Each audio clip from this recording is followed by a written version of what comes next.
nombre de Jesús, en esta mañana queremos darte gracias, soberano Señor. Queremos bendecirte, Señor, por la gracia, la misericordia que has mostrado con nosotros. Qué bueno que pudimos venir a adorarte.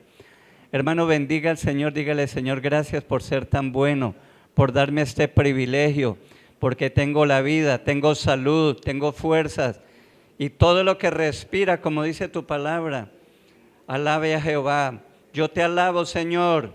Yo te bendigo por todo lo bueno que eres, por tus maravillas, tus misericordias. Toda la gloria, toda la honra te pertenece a ti, bendito Señor. Muchas gracias te damos. Gracias por la vida de mi hermano, de mi hermana. Gracias, Señor, porque eres bueno con cada uno de nosotros. A pesar de que somos malos, tú eres bueno, Señor. Tú eres maravilloso, tú eres grande y digno de toda gloria. Por eso en esta mañana estamos muy agradecidos, Señor. Y oramos para que en esta mañana tu palabra llegue a nuestro corazón, ministra nuestra alma. Hermano, dígale: Señor, habla mi corazón. Yo necesito tu palabra. Te abro mi mente, mi corazón, para que me hables, ministres mi alma. Te necesito, Señor. Tu palabra es verdad, tu palabra es poder, tu palabra es un verdadero alimento. Aliméntame, Señor, y dame un corazón sensible, obediente a tu palabra, Padre. Te lo pedimos en el nombre de Cristo Jesús y te damos gracias, Señor. Amén y amén. ¿Puede sentarse, hermanos? Bueno, seguimos con Apocalipsis.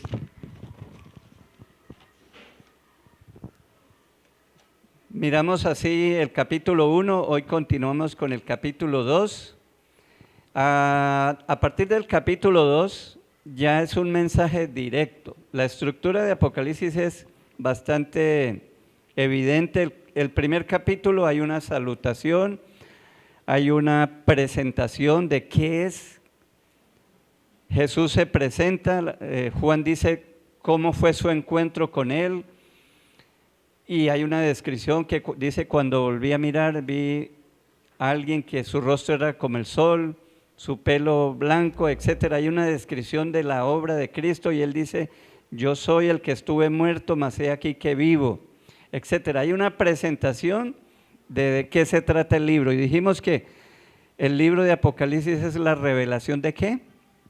De Jesucristo, es la revelación, es quitar el velo, porque necesitaban saber quién es Cristo, porque es que a la iglesia se le puede olvidar quién es el Señor, ¿sí? Como a veces a usted le puede olvidar quién es su esposo, no en el sentido de que, pero se le olvida la figura, se le olvida la figura de esa mujer que es un vaso frágil, ¿cierto? De esa persona que merece respeto, admiración, etcétera, etcétera. Seguí con el tema de parejas. Pero es que la relación de Cristo y la iglesia es como la novia, ¿cierto? La misma palabra los compara. Ya en el capítulo 2 es el mensaje que viene a las 7 iglesias. Una pregunta, ahí en el capítulo dice mensaje a las 7 iglesias. ¿Por qué 7 iglesias? ¿Cuáles eran las iglesias principales que usted lee en el libro de los Hechos? En el libro de los Hechos.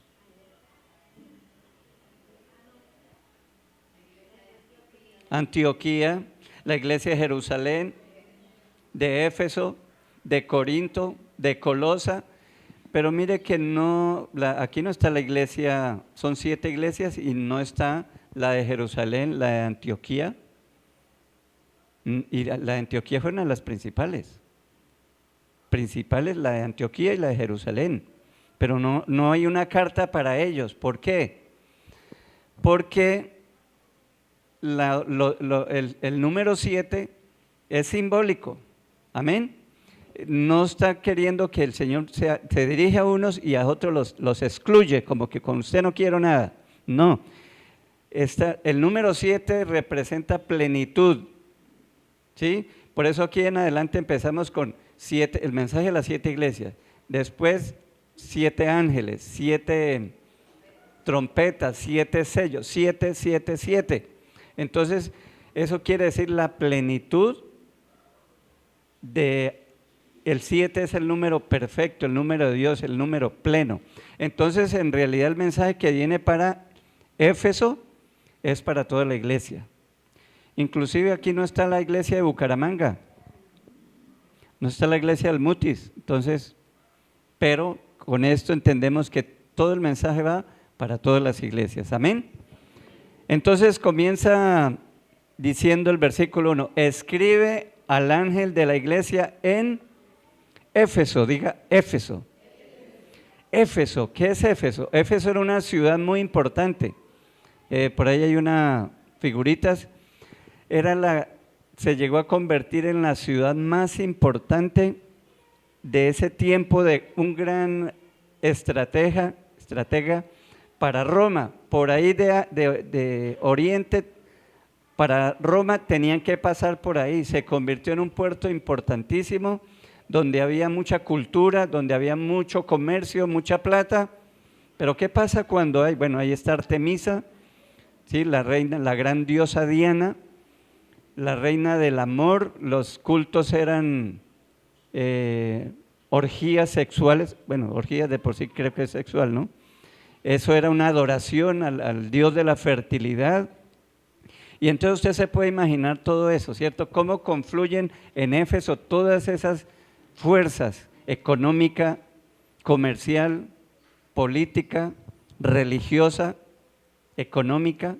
Entonces, ¿qué sucede cuando en una sociedad hay mucho de todo esto? Donde sobreabunda la plata, sobreabunda el pecado, ¿cierto? Me acuerdo de un alcalde en Casanare, Yopal Casanare, sí. Bueno, sé que el del Casanare, pero ahora no me acuerdo el municipio exactamente. Hace unos años, ese alcalde analizaba lo que pasó en el municipio. Cuando llegaron las empresas petroleras al departamento, les dijeron, mire, va a haber generar empleo para la gente, esto va a generar mucha riqueza. Y efectivamente así empezó la ciudad. Entonces los que cuidaban el ganado, los que cuidaban la tierra, los que sembraban, ya empezaron a trabajar en las grandes empresas. Y lógico que el dinero se veía, ¿cierto? Y todo marchaba muy bien. Pero después de unos años se dieron cuenta que también habían muchos prostíbulos, muchos bares, muchas cantinas, muchos juegos de azar, mucha violencia, mucho vicio. Entonces él decía, bueno, ¿y a la final qué? ¿Esto le conviene a un municipio? O sea, mire que detrás de la economía, de la plata, del buena, también viene la perversión, la maldad, la violencia, etcétera, etcétera. Y uno puede ver eso, ¿cierto? Los países más pudientes también hay tremendo, ¿cierto?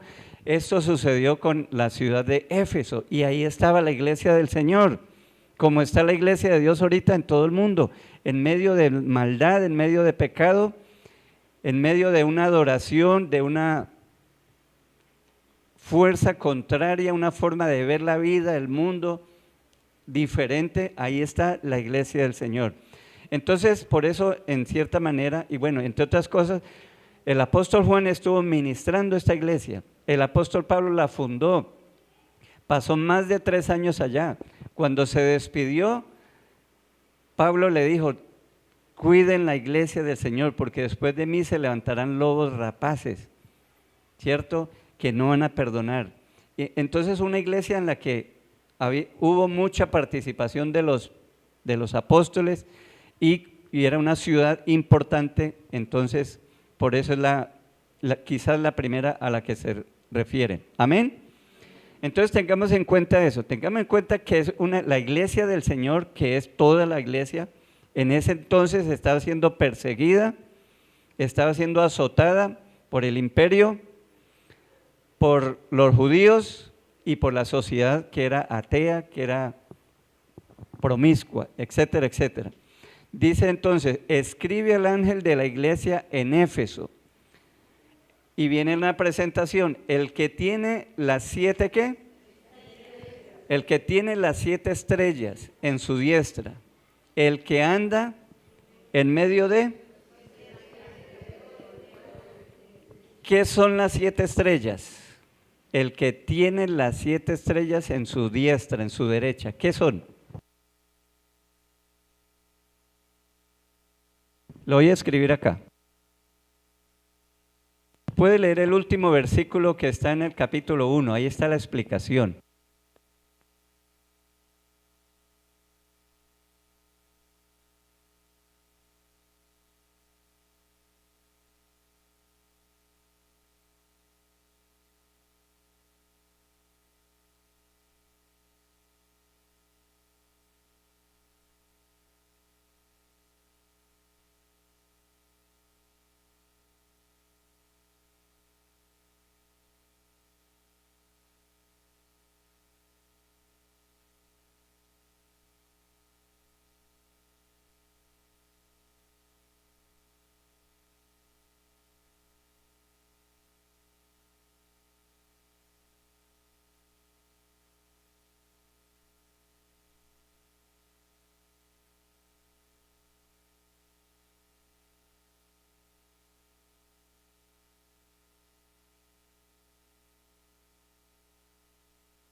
Bueno, lo escribí al revés, pero primero aparecen las 7 estrellas. ¿Qué son las 7 estrellas? ¿Alguien me puede leer el último versículo del capítulo 1?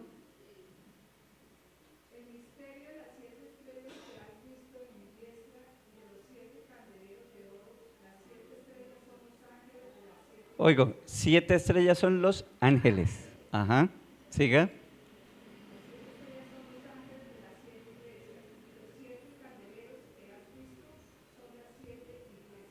Ok, mire que yo no sé, pero yo veo que Jesús es muy, ¿cómo se llama?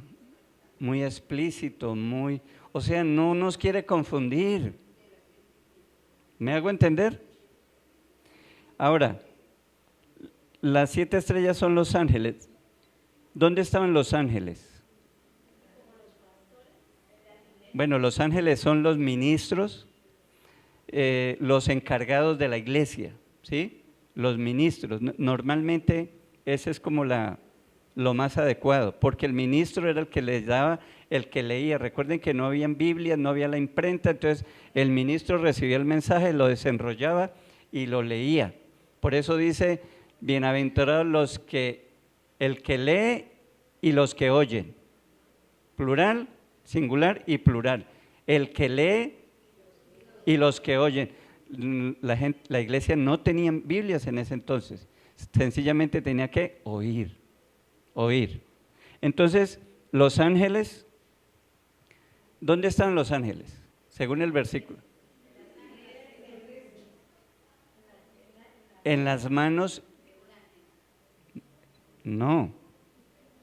Las 7 estrellas están en las manos, en la diestra, en la derecha, ¿cierto?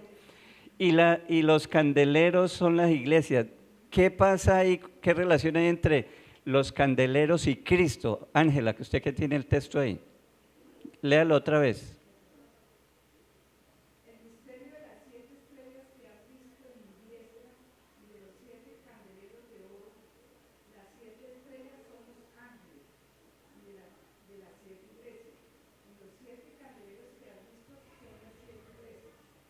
Ah, bueno, es el versículo 16, creo, de ahí mismo el capítulo 1. Ajá, en su diestra las 7 estrellas que son los ángeles. Muy bien. Ajá.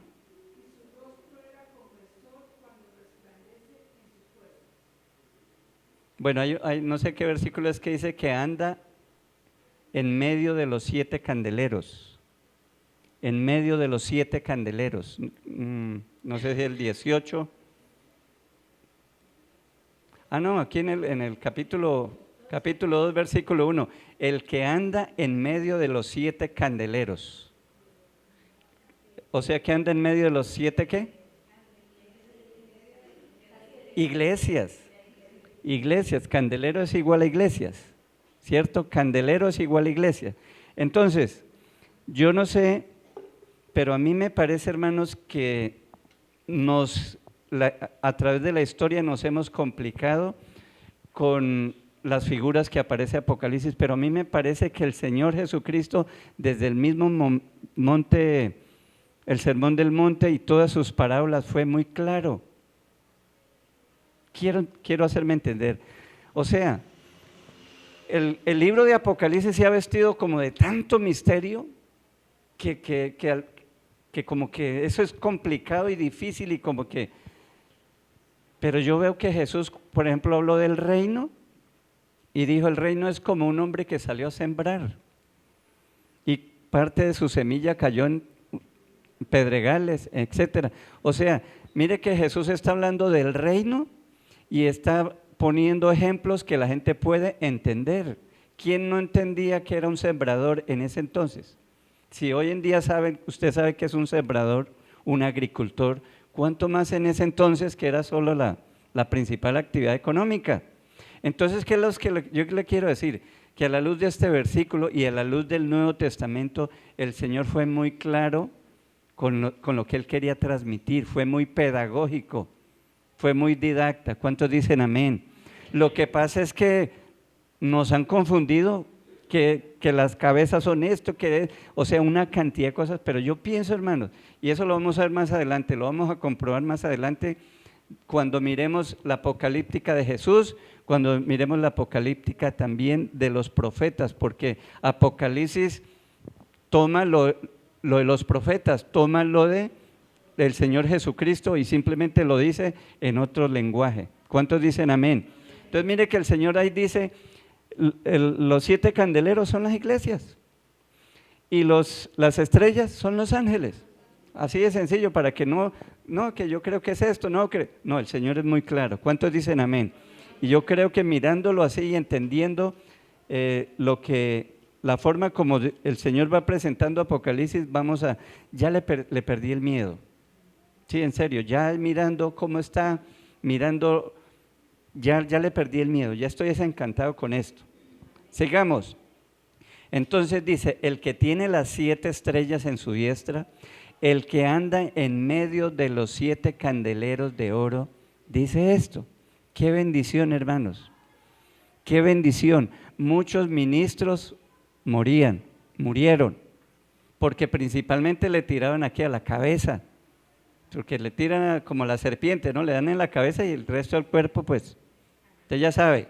Entonces muchos líderes eran decapitados, muchos líderes eran lanzados a los leones, en el circo romano, etcétera. La persecución principal era contra los que dirigían.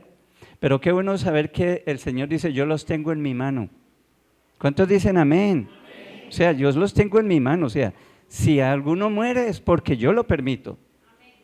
Eso no es porque es que Nerón o Domiciano es demasiado poderoso y pobre, y no, Señor, yo los tengo en mi mano. ¡Qué bendición! Amén. Y la iglesia dice, el que anda en medio de los 7 candeleros, anda en medio de las iglesias. Y parece que geográficamente estaban ubicadas así que forma como una especie de círculo, no totalmente, pero sí más o menos. Y el Señor está paseándose, dice, el que anda, no el que anduvo, no el que andará, sino en presente, anda. O sea, el Señor está diciendo, yo no he abandonado a la iglesia. ¿Cuántos dicen amén? Usted, mire que recuerde siempre la iglesia del momento, cuando se le están dirigiendo a ellos, que muchos estaban siendo perseguidos, humillados, que ser cristiano era lo más terrible que le podía pasar a alguien. ¿Por qué? Porque era en contra del Estado romano, porque estaba declarando que había otro César, otro Señor diferente al César, que Jesucristo es el verdadero Señor, y que los emperadores reclamaban para sí la adoración, el reconocimiento como Dios, y ellos decían, no Señor, solo Jesucristo es digno de adoración, solo Él es el Curios, el Señor. ¿Cuántos dicen amén? Hoy en día se le dice Señor a cualquiera, pero esa palabra Señor implicó la muerte de millones, porque reconocían cuál era el verdadero Señor y dieron su vida y no importó. Entonces la iglesia estaba bajo esa persecución, bajo ese conflicto, Y el Señor le dice, yo ando en medio de la iglesia. Muchos habían pensado que el Señor se fue y los abandonó y que esto, ¿cómo se le ocurre? ¿Cómo se le ocurre que tanta muerte, tanta violencia, tanta injusticia y que el Señor está con nosotros? Pero el Señor viene en una revelación para decirle, yo tengo el control, a los ministros yo los tengo en mi diestra y yo camino en medio de la iglesia. ¿Eso era para asustar a la iglesia? ¿Cuál es el mensaje de Apocalipsis entonces? El propósito, dar ánimo, no dar miedo, como nos lo han metido, es dar ánimo. ¿Cuántos dicen amén? Ahora dice los 7 candeleros de madera. ¿Cómo? Perdón, sí es de oro. 7 candeleros de oro. Todo es simbolismo. ¿Qué significa que es de oro? Es algo valioso, ¿cierto? Ustedes han leído, en los billetes dice, bueno, yo no sé ahora, dicen pesos oros. ¿Todavía? No, ya como que no. Ya le quitaron eso. Antes, pero cuando yo era joven, decía 20 pesos oro. Porque es que el oro era el que sostenía la economía. Es lo más valioso. Esto es un papelito ahí de... Un papelito. Ay, ya salió uno. Metí uno de 20, metí uno de 2000 y salió uno de 20. Aleluya. Voy a meter el de 20 a ver qué sale. En los billetes decía 5 pesos oro, ¿cierto? El oro todavía sigue representando una gran economía, ¿cierto? Algo valioso en términos económicos y materiales, pero en los tiempos bíblicos mucho más, porque no habían otras formas de economía. Entonces el oro está diciendo que es algo precioso, algo valioso. O sea, el Señor está diciendo que la iglesia para Él es ¿qué? Valiosa. ¿Cuántos dicen amén? La iglesia de Éfeso es valiosa, la de la Odisea, la de Antioquía, la del Mutis. Qué bendición, hermanos, porque recuerde que es para toda la iglesia del Señor. Yo sé que hay muchas falencias y hay muchos que critican en las redes sociales, pastor, devuélvele la iglesia al Señor, porque se ha vuelto negocio, porque se ha vuelto eso. Eso hay mucha de verdad en eso, pero yo sé que el Señor está en medio de la iglesia y yo sé que el Señor no abandona la iglesia, porque es que en la misma, en el libro de en los mismos Nuevo Testamento, las iglesias tenían divisiones, tenían problemas, tenían corrupción, tenían herejías, tenían divisiones. Eso es igual que ahora. Pero el Señor es el Señor de la iglesia. Amén. Y eso es lo que a mí me da esperanza y a mí me da ánimo, que el Señor es el que, y cuando no, Dios castigará, Dios obrará, pero Dios no abandona la iglesia. La iglesia no necesita un representante de Cristo aquí en la tierra, porque Él está pendiente, Él es el supervisor. Anda en medio de los candeleros, anda en medio de la iglesia. ¿Cuántos dicen amén? La estructura del mensaje de las cartas es el mismo para todas. Primero hay un remitente, que ya lo vimos, el que anda en medio de los candeleros, el que tiene las estrellas en sus manos. Hay un remitente, hay un reconocimiento que Dios reconoce lo que es la iglesia, lo que ha hecho, la condición de la iglesia, y empieza en el versículo 2. Yo conozco, ¿qué? Yo conozco tus obras. Oiga eso. ¿Qué significa que el Señor le diga a la iglesia de Éfeso, yo te conozco? ¿Qué significa? Póngase en el lugar de ellos, que a usted ahorita no lo está persiguiendo ningún emperador, no tiene que ir a hacer un culto a escondidas allá, ¿cierto? Y con vigilantes porque vienen y usted no estamos en las mismas condiciones, pero ellos, ¿qué significa que el Señor le dice, yo conozco tus obras? ¿Qué significa?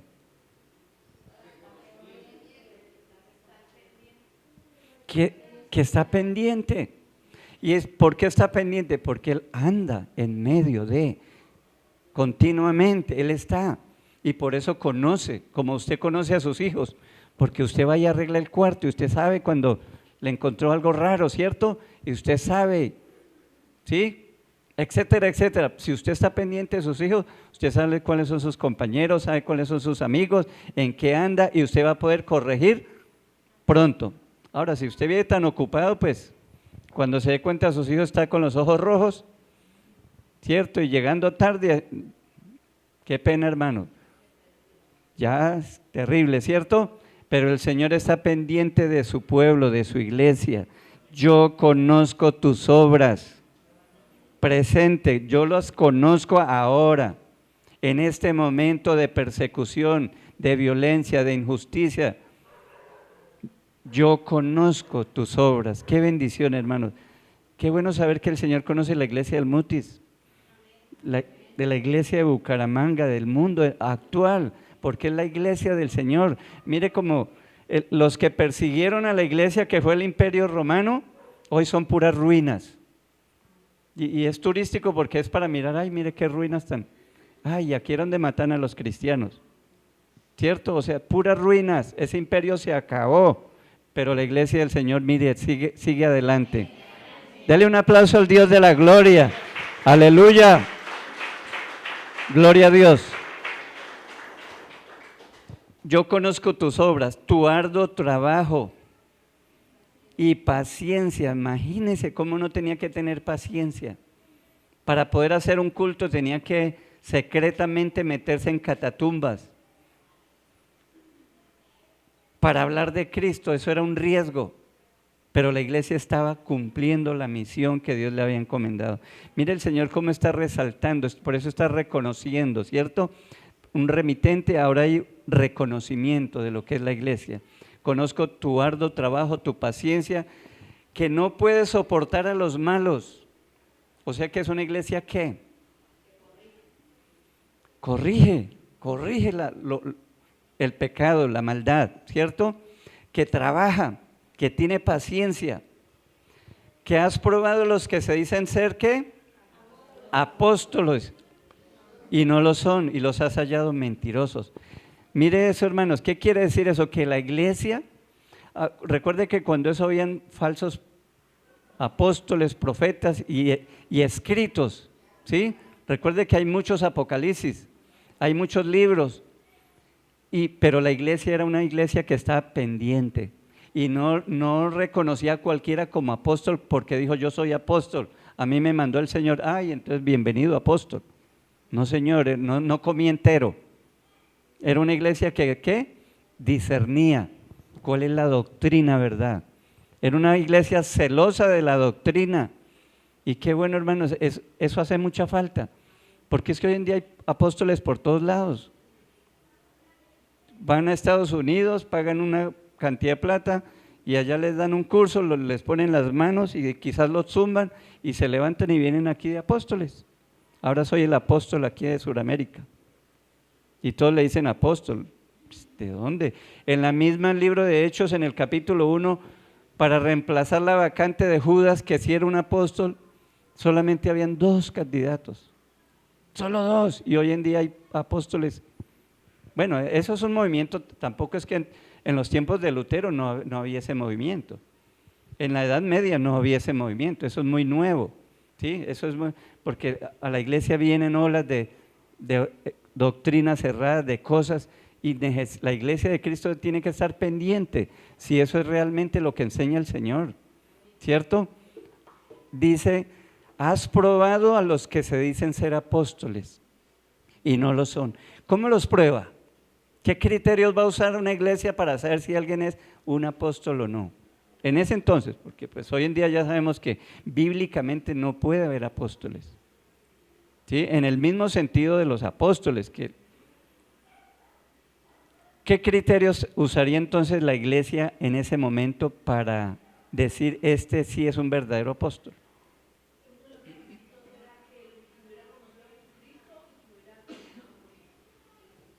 Ajá.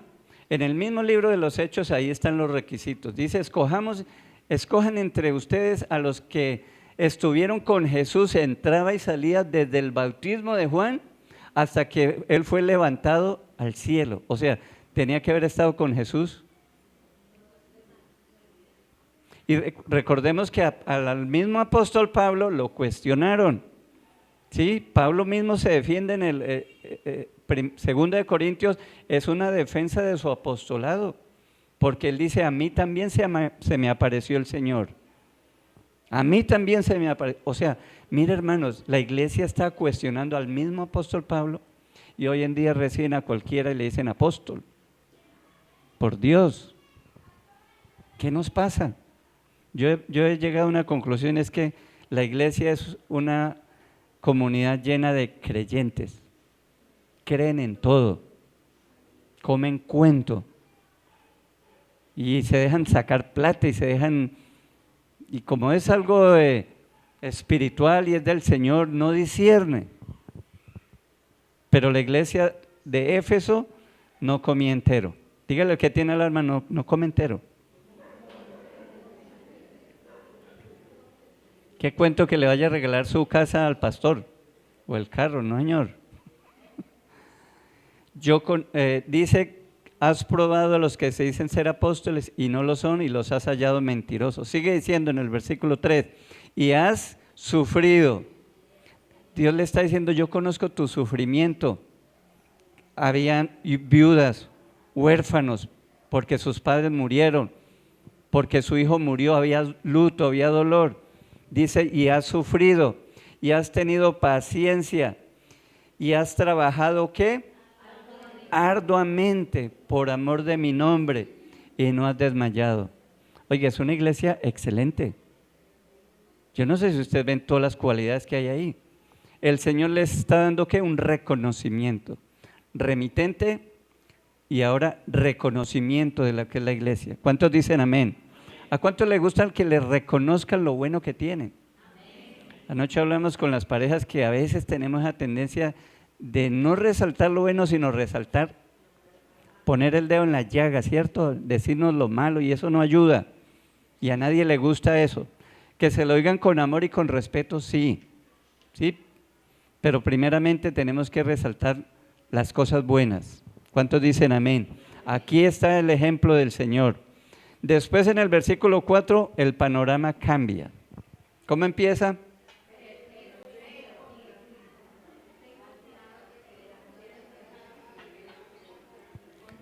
Viene una reprensión.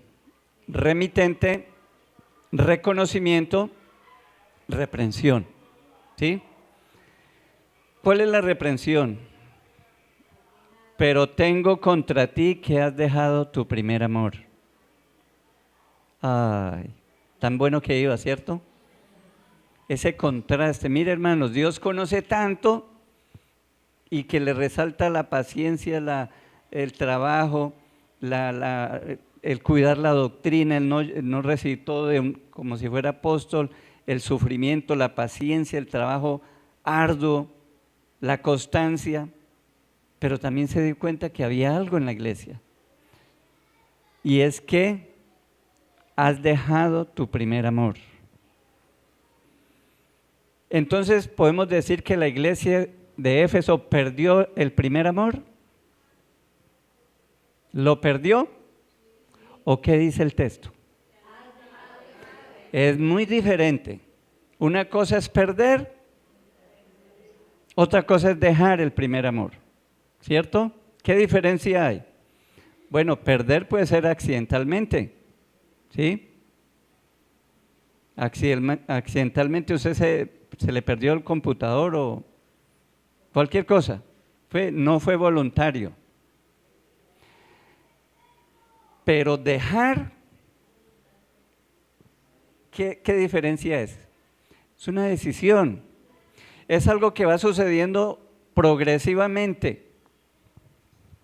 Se va alejando, se va dejando cada vez más lejos hasta que ya no lo tiene. Dice, pero tengo contra ti que has dejado tu primer amor. Y hermanos, Este es el mensaje aquí para esta iglesia. Esta es la corrección, la única cosa que el Señor le corrige.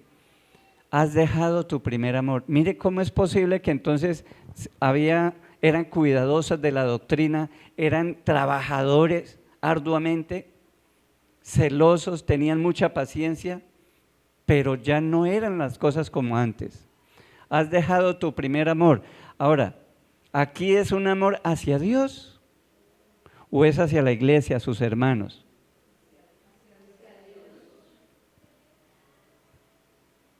Bueno, principalmente hacia Dios, pero también hacia los hermanos. ¿Por qué? Porque el amor, o sea, es imposible amar a Dios y no amar a su familia, ¿cierto? No, o sea, pero principalmente contra Dios.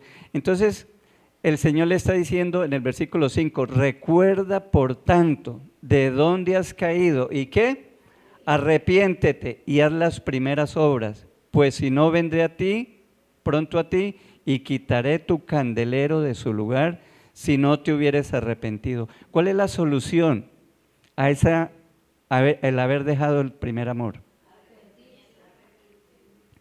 Primero dice, haz memoria, recuerda. Hermano, necesitamos recordar cómo amaba usted al Señor cuando empezó. Y es más o menos igual cuando empieza una relación de noviazgo, ¿cierto? Cuando está enamorado.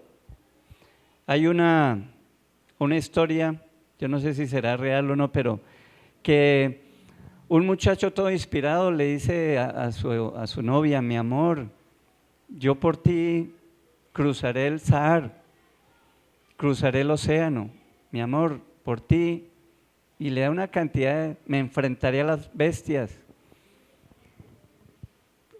sufriré, caminaré por ti, mejor dicho, y la mujer, ay, tan lindo, amor, ¿cierto?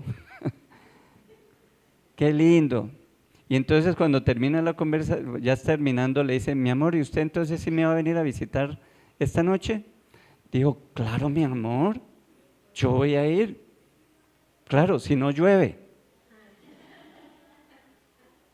Si no llueve, yo voy. A veces somos buenos para hablar, ¿cierto? Pero se trata de eso. Se trata de eso. Y el Señor está diciendo, has dejado tu primer amor. Es como cuando le dices, ya no me amas, como al principio, cuando después de 10 años de casado, quizás le dice, mi amor, ya esto no es igual. Esto ya no es igual.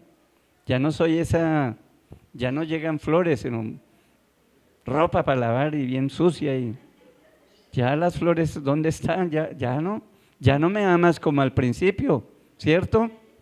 ¿Cómo? Los detalles. Piensa que ahora ya no le interesan esas chocolatinas, esa salida al cine, a caminar, ¿cierto? Y la rutina se volvió, y mucho corre, trabajo arduamente, pero ya no me amas como al principio. Y es lo que el Señor está diciendo aquí, ya no me amas, has dejado tu primer amor. Y la solución, recuerda, haga memoria. Por tanto, ¿de dónde has caído? O sea, mire cómo era antes y evalúese cómo es ahora. Y que eso nos ayude a pensar, hermanos, ¿cómo amaba usted al Señor? ¿Qué hacía? ¿Y qué hace ahora? Antes de no conocer a Cristo, usted no aparecía por ninguna iglesia, a usted no le importaba eso, ¿cierto? Pero de pronto alguien le habló del Evangelio, le habló del Señor. Entonces como que llegó a mirar a ver cómo era eso y empezó a llegar así como, y llegaba hasta tarde, ¿sí? Pero cuando conoce el Evangelio y cuando se enamora del Señor y cuando ocurre la renovación, la conversión y comienza ese amor, ¿cierto? Comienza a llegar ¿qué? Temprano. Es pensando, y mañana hay culto, gloria a Dios, mañana voy a la iglesia, mañana es día para adorar al Señor, mañana, ¿cierto? Y como el niño esperando que llegue el día del cumpleaños porque, ¿cierto? Una fiesta, una bendición, y llega temprano y está dispuesto y le habla al vecino y está feliz ¿y ahora qué? ¿Y ahora qué? ¿Cómo está? Dice el Señor, recuerda por tanto de dónde has caído y arrepiéntete. ¿Qué es arrepentirse? Eso es dar un giro de, si yo voy hacia allá, dar un giro 190, 180, 180 grados. Porque si doy los 360, pues ¿qué dónde? Lo mismo de siempre, ¿cierto? Entonces, dígale al que tiene al lado, es un giro de 180, 180, ¿no?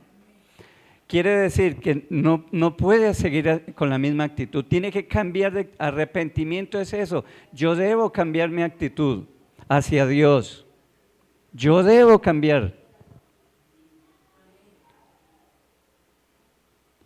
A veces uno hiciera, sí, yo quisiera volver a sentir esa alegría, ese gozo, pero mire, eso es como cuando la primera cita, usted sentía mariposas allá y le sudaban las manos, ¿cierto?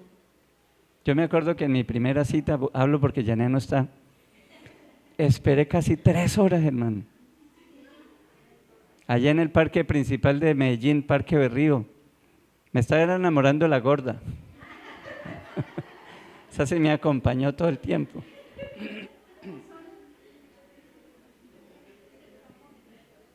Y yo estaba enamorado de eso, no, mi amor, tranquila. Hasta bobo, ¿no? Hay una emoción ahí. Sí, o sea, hay algo mágico ahí. Y a uno como que no le importa las cosas, ¿cierto? Uno no puede volver quizás a sentir esa emoción, pero eso no quiere decir que uno no puede amar profundamente, sinceramente a la persona. Sí, o sea, no, porque es que a veces queremos, yo quisiera volver a sentir eso. No, ya no es emocional, ya es una decisión. Amén. Y las parejas saben, después de muchos años ya uno ama tanto a esa persona que, o sea, ya no es igual, digamos, no va a sentir las maripositas ahí, pero su amor va creciendo, va creciendo profundamente. Pues al menos así estoy yo, enamorado, tragado, más tragado que media montañero. Y no siento maripositas, pero... Entonces no espere sentir como algo, no, hermano, tiene que tomar la decisión de empezar a evaluar, cambiar la actitud, amén, cambiar la actitud, arrepiéntete, da el giro, haz las primeras obras, dice, pues si no vendré pronto a ti, quitaré tu candelero. ¿Cuál es el candelero? La iglesia, ¿cierto? La iglesia, de su lugar, si no te hubieras arrepentido. Pero mire que en medio de esta reprensión, el Señor le dice algo más bonito. Pero tienes esto que aborrece las obras de los nicolaitas, las cuales yo también aborrezco. ¿Cuáles son las obras de los nicolaitas?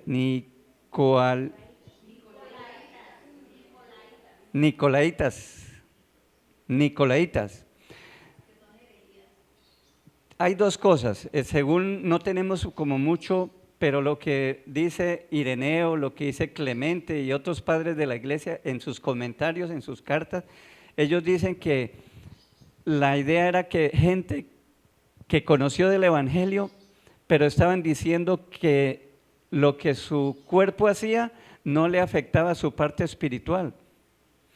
En otras palabras, el Señor nos salvó, nuestro espíritu está salvo por el Señor, pero lo que haga con el cuerpo, pues eso no le afecta, porque ya usted es salvo. ¿Se acuerdan de un señor que decía ser Cristo? Y esas eran esas ideas.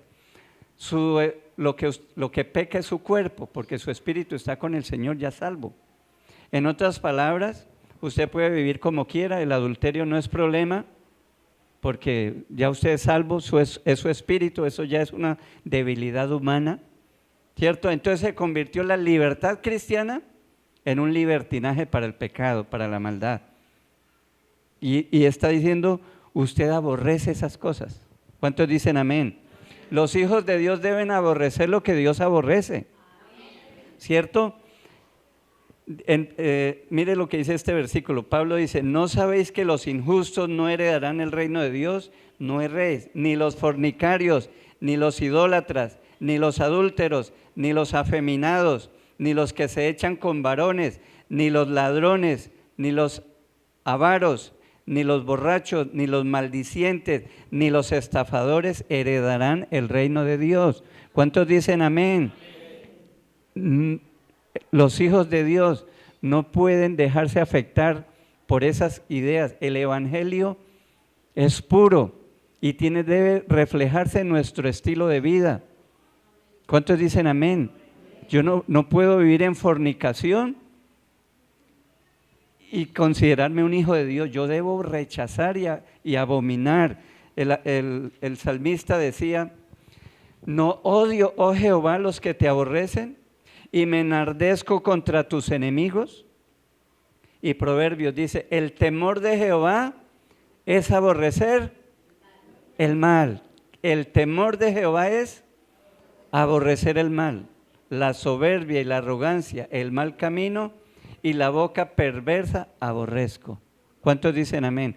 No podemos, hermanos, debemos odiar lo que Dios odia. Dios odia la injusticia, Dios odia la maldad, la corrupción. Debemos odiar eso y debemos amar lo que Dios ama. ¿Cuántos dicen amén? Pero tienes esto que aborrece las obras de los nicolaítas,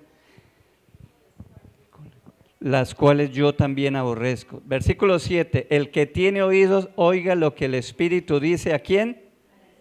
Las, plural, no a la iglesia, a las, porque es un mensaje para la iglesia.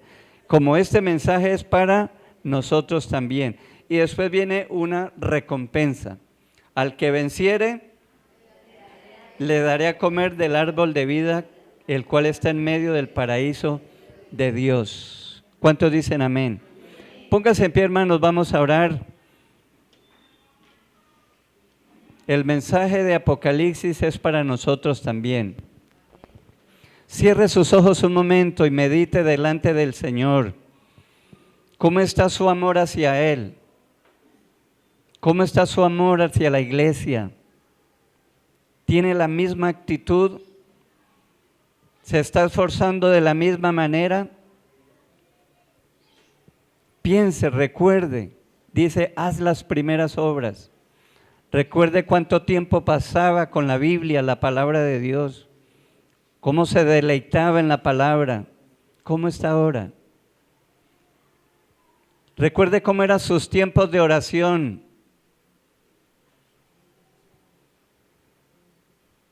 Recuerde la alegría porque era día de culto. Y llegaba con un corazón agradecido puntualmente a adorar al Rey, porque reconocía que Él merecía la gloria. Todavía la merece. Él sigue siendo el mismo ayer, hoy y por todos los siglos. Él es digno de gloria. Él sigue siendo el Señor de señores, el Rey de reyes, digno de respeto, de adoración, de servicio. Aleluya, Señor Dios Todopoderoso. Padre, perdónanos. Levante sus manos al cielo si reconoce que ha abandonado el primer amor, y dígale: Señor, yo reconozco eso, yo me arrepiento.